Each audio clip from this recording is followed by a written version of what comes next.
All right, the final section in this module is going to be using Faraday's law, which has to do with how much product I can produce by electrolysis.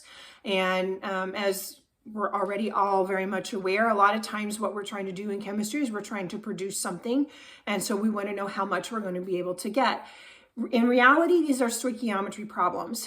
And in the same way that when I taught you back in first year chemistry how to do stoichiometry problems and how you can do them in one long string where you can go from grams to moles, back to grams again, you can do these in one long string too. And so that's what I'm going to show you here. He does it in half a dozen steps, but I'm going to do it in one long string because for one thing, it's just easier. So that's what we're going to look at.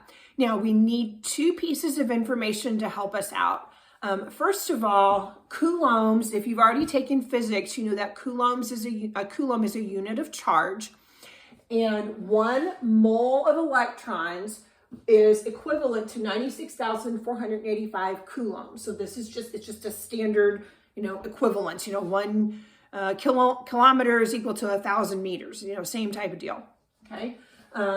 Also, an amp, which is what the power of a battery is often measured in, is the rate of 1 coulomb per second. So we need both of these conversions in order to do these types of problems. Now, basically, you're going to see two types of problems. You're either going to know the amps of your battery and how long you're going to have it run, and then you're going to determine the amount of product that you're going to produce.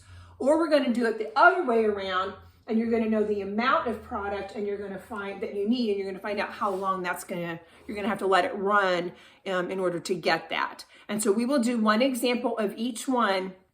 And again, I'm just going to do it in one big, huge, long string because it says I just think it's much easier that way. So we'll do example 9.7 and an example 9.7. He says an electrolytic cell is used to purify copper. At the cathode, a copper ion, a +2 ion, is reduced to copper. If the battery can deliver 12 amps of current, how many grams of copper will be plated out in an hour? So which type of problem will we have here? We're trying to find out how much product we're going to have. We know the amps of the battery. The amount of current, we know the time that it's going to be running, so then we're going to be able to figure out the product. So how do we do that? Well, since this is what we know, this is what we're going to start out with. I know that I'm going to be running for 1 hour. So I'm going to take that and I'm going to put it over 1. If you remember back in first year chemistry, I preached and preached and preached that when you have a stoichiometry problem, you take what you know, you put it over 1, okay? Now we're going to start trying to figure out what we can multiply by in order to cancel all these units out, okay? I know that my amperage is, I think they told me it was 12 amps, which is 12 coulombs per second. But this is in hours right now. So the first thing I'm going to have to do so that I can use this is to convert this to seconds. So in 1 hour, there are 3,600 seconds. So I can get rid of that, okay? Now, if I take the time times the amperage, again, my amperage was 12 amps or 12 coulombs per second. Now I've got seconds canceled out. The number of coulombs, I can use this up here now to figure out how many moles of electrons I'm going to be able to transfer. So I'm going to take the 96,485 coulombs is equivalent to a mole of electrons because that's going to cancel out. Remember, I can do that because this is equivalent. They're equivalent to each other. So that's like multiplying by 1. Okay. Now, the equation that I have is I'm transferring copper 2 plus to copper. And so that means that I'm going to have to add 2 electrons in, correct? Okay, so if I have 2 moles of electrons, that's going to give me the equivalent of 1 mole of copper, because that's what my stoichiometric coefficients are here. Okay, then this cancels out. If I want to know grams of copper from the periodic table, in 1 mole of copper, I have 63.5 grams of copper. Make sure I remembered that correctly. Yes, I did. Okay, and so now moles of copper cancels out. Okay, so you can see what I've done is I just made one long string where I consistently cancel things out. You just have to be careful that what you're multiplying by is actually equivalent to each other. Grams and moles are equivalent to each other. This is the stoichiometry from the equation. This is the Faraday right here. This is the amperage of the battery, seconds in an hour. This is the amount of time, okay? So once you get through that, you multiply all that out, to 2 significant figures, you're going to have 14 grams of copper. Now, I will tell you that because he does it in so many different steps, he's done rounding at each particular step, and that once you round that many times, that is going to affect your final answer. So if you start this and you just start typing all this into your calculator, you will only get 14 in place of 15. That's nothing that you need to be overly concerned about. It's just slightly different because of all the rounding that he did that we did not do. All right.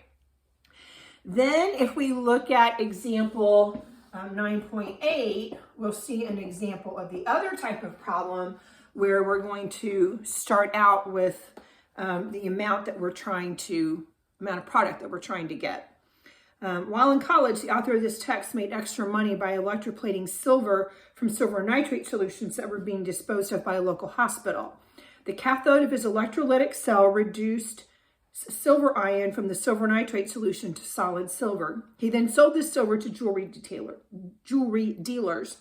If the author had an 11 amp battery and needed to produce 100 grams of silver, how long would he have to run his electrolytic cell? Okay, so if he's running this cell and he's taking silver ions, and he's going to have to add 1 electron to it in order to produce solid silver. Okay, the goal is to produce 100 grams of silver. I'm going to figure out how long that's going to take. So the first thing I need to do is to get this into moles. So in 1 mole of silver, I have 107.9 grams of silver from the periodic table. So that's going to cancel out. Now that I know moles of silver, I can figure out how many moles of electrons that's going to take. So in 1 mole of silver, I'm going to require 1 mole of electrons, okay, from my balanced equation here. Okay, well, I know that for every mole of electrons, it's going to be this many coulombs. So we'll put that in. 1 mole of electrons, 96,485 coulombs. So that goes out. Okay, then it also told me, he said he has an 11 amp battery. Well, his 11 amp battery produces 11 coulombs in every 1 second. But you can see that this time I've got to flip that upside down. It's okay to flip it because it's in 1 second, 11 coulombs are produced. So there's no problem with flipping it. You just have to be aware that you're going to have to flip it in order to get those to cancel. Just make sure that the 11 goes down on the bottom. Okay. And then when I do that, and what you could do is you could stop right here and you'll have an answer in seconds. And if you do that, you're going to have an answer of 8,100 seconds.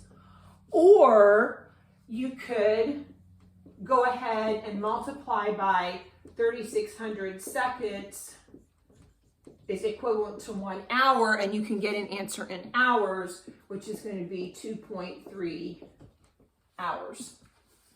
Okay? Notice that both of these have 2 significant figures because of the amperage on the battery. Okay. To me, it doesn't make a whole lot of difference unless you're specifically asked for hours or you're asked for seconds. If it doesn't specify, you're only asked how long, then either answer is appropriate. I think for most of us, 8,100 seconds, we can't really fathom what that means. And so an answer in hours is more meaningful, but again, you can convert that relatively easily, okay? So that will be the last section in this module. And then when we start the next module, we will be learning how to balance redox equations that are a little more complex than what we've been working with so far. So I'm looking forward to that.